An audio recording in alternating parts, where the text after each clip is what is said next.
And then, John, you kind of had, you talk about the main part of your career at Goldman Sachs, and you've had some really big sort of chunky blocks of increments in terms of your roles and responsibilities. Tell me about the early piece, from joining and then becoming the vice president. What did you bring that was different?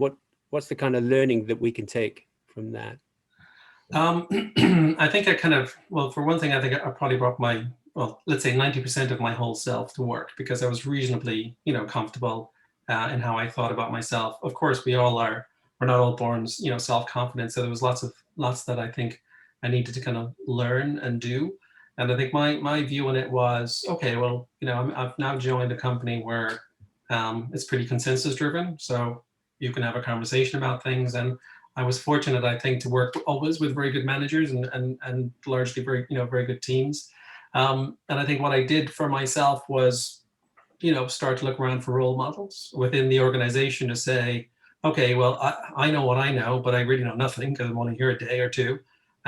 Who do I want to be? Who's doing a job that I can see, that I can observe, that I could see myself doing, and I could see myself kind of motivated by. So yeah, that's what I did. I did that, and I just got on with stuff. In my own mind, I created a kind of again, back to the 2-year plan. Okay, I want to kind of make a path towards, becoming this type of, or playing this type of role. How do I get there? And I think that was very instructive for me because it kind of taught me, I suppose, what I needed to do, how I needed to act, with respect to teams, with respect to clients, etc. And it also showed me opportunity in terms of, well, how did that person get there? Where did they come from?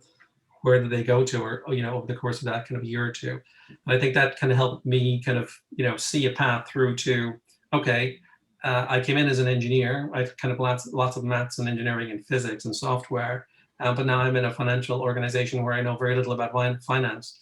So it kind of gave me the impetus to learn the finance, which I did because I didn't feel I could be effective as a person or as let's say, an employee, working in an area where I didn't really know, well, why are we here? What's the business? So I suppose I defined for myself a role which was 50% software engineer, 50% finance. And I thought that combination, worked very well for me.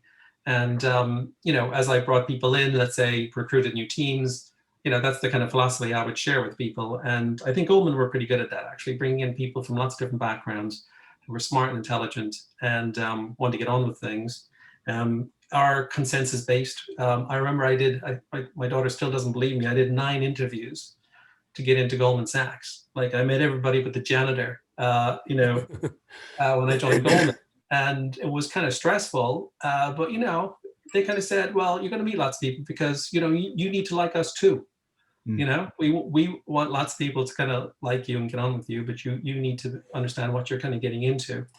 And I think the night before I got the job offer, after the job offer, I can't remember, I watched Wall Street, with Michael Douglas. And I was kind of thinking, what the hell am I doing to myself? I'm going from a Japanese software engineer environment into Wall Street. And that was a little scary until I got in the door. And, within a few hours, as I said, I was extremely comfortable. People were great. The opportunities were rich. And, it was just, that type of environment. So yeah, that's what I took for it.